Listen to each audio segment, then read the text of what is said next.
مجھے سوال آپ سے یہ کرنا ہے کہ آپ جیسے جانتے ہیں سب کہ ہمارے جو معاشرے میں جو فتنہ ہے اور ہمارے جو بچے ہیں، شاید جس وقت ہم نے ان کو اسکولوں میں ڈالا یا جو سوشل میڈیا کا پریشر ہے ایوری تھنگ، تو آپ آج کل کی یوتھ کے لیے کیا ایڈوائس دے سکتی ہیں ہم پیرنٹس کو؟ دیکھیں ہماری جنت کیا جنت ہوگی جہاں ہمارے بچے نہ ہوں.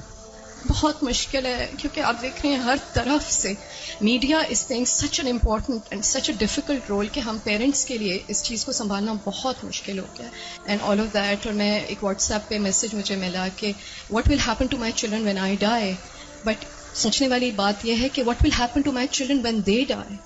سو اگر آپ کوئی ایڈوائس دے سکتی ہیں اس سلسلے میں تو بہت موضوع رہے گی. انہوں نے دکھتی رگ پہ ہاتھ رکھ دیا ہے اور بہت ہی اہم سوال ہے یہ. حقیقت یہ ہے کہ یہ ہر گھر کا مسئلہ ہے، ریلیجس فیملی ہے یا ریلیجس نہیں ہے، یہ مسئلہ ہر جگہ ہے، پڑھے لکھے ہیں یا ان پڑھ ہیں. آئندہ جنریشنز بہت بڑے فتنے میں ہیں، فتنہ ہر ہاتھ میں ہے اور وہ بڑھتا ہی چلا جا رہا ہے اور پوری دنیا ان کے سامنے ایکسپوز ہو چکی ہے. یعنی آپ کس کس چیز سے ان کو بچا سکتے ہیں، کس کس چیز سے روک سکتے ہیں؟ صرف ایک ہی حل ہے اور وہ روک اندر ہو، اور وہی تقوی والی بات ہے کہ جب تک ان کے اندر خود اللہ کا ڈر نہیں آتا، آخرت کی فکر نہیں آتی، اس وقت تک کوئی باہر کی چیز اب ڈھکی چھپی رہ نہیں گئی. آپ سو رہے ہیں، آپ کو نہیں پتا آپ کے بچے اپنی رضائی کے اندر کیا دیکھ رہے ہیں، کیا کر رہے ہیں، کیا سن رہے ہیں، کہ کانوں کے اندر کچھ لگا ہوا ہے، کچھ دیکھ رہے ہیں.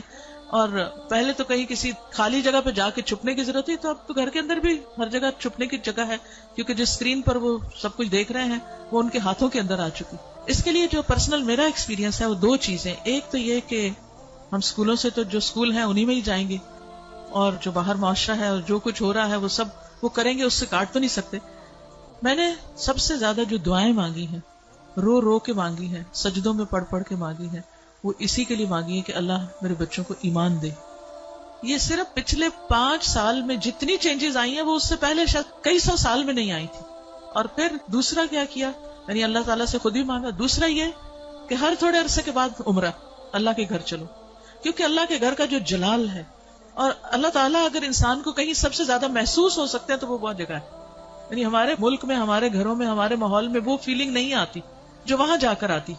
تو الحمدللہ ان عمروں نے، اللہ کے گھر کی زیارت نے دل کے اندر تھوڑی سی جگہ بنائی اللہ کو پہچاننے کی.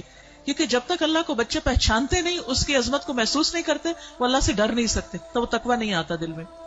تو اس سے یہ ہے کہ وہ ایسی جگہ ہے جہاں اللہ ماشاءاللہ سب کو جا کر یقین ضرور آتا کہ کوئی ہے ایک جس نے یہ سب کچھ بنایا. پھر اس کے بعد یہ ہے کہ قرآن کا علم. میں نے سب سے زیادہ تکلیف دہ مرحلہ گزارا کہ جب میں نے اپنے بیٹے کو قرآن پڑھایا، تو پھر میں نے یہ ٹھان لی کہ کچھ بھی ہو مجھے اس کو پڑھانا ہے.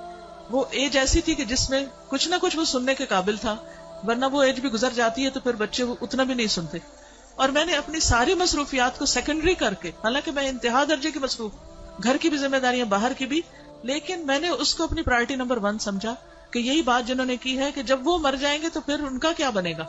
یعنی ہمارے مرنے کے بعد تو جو ہوگا سو ہوگا، ان کے مرنے کے بعد ان کی قبروں کا کیا حال ہوگا اور ان کے آخرت کا کیا ہوگا. تو اللہ سبحانہ وتعالیٰ نے قرآن مجید میں فرمایا قوا انفسکم واہلیکم نارا، اپنے آپ کو اور اپنے گھر والوں کو آگ سے بچاؤ. ایمان والوں کو خطاب ہے کہ اے ایمان والوں اپنے بچوں کو آگ سے بچاؤ. تو پھر میں نے اس کے ٹائم کے مطابق جب اس کا موڈ بنے، لیکن روز کی شرط رکھی تھی کہ ہر روز پڑھیں گے تھوڑا تھوڑا، 2 آیتیں 4 آیتیں، 1 رکوع 2 رکوع 1 رب، اور اس طرح کر کر کے میں نے پورا قرآن اس کے ساتھ پڑھا کہ مجھ سے نہیں ڈرے، اللہ سے ڈرے. میری خاطر نماز نہیں پڑھے، اللہ کی خاطر پڑھے. میری وجہ سے کچھ مت چھپائے جو دیکھ رہا ہے، اللہ سے ڈر کے چھپائے.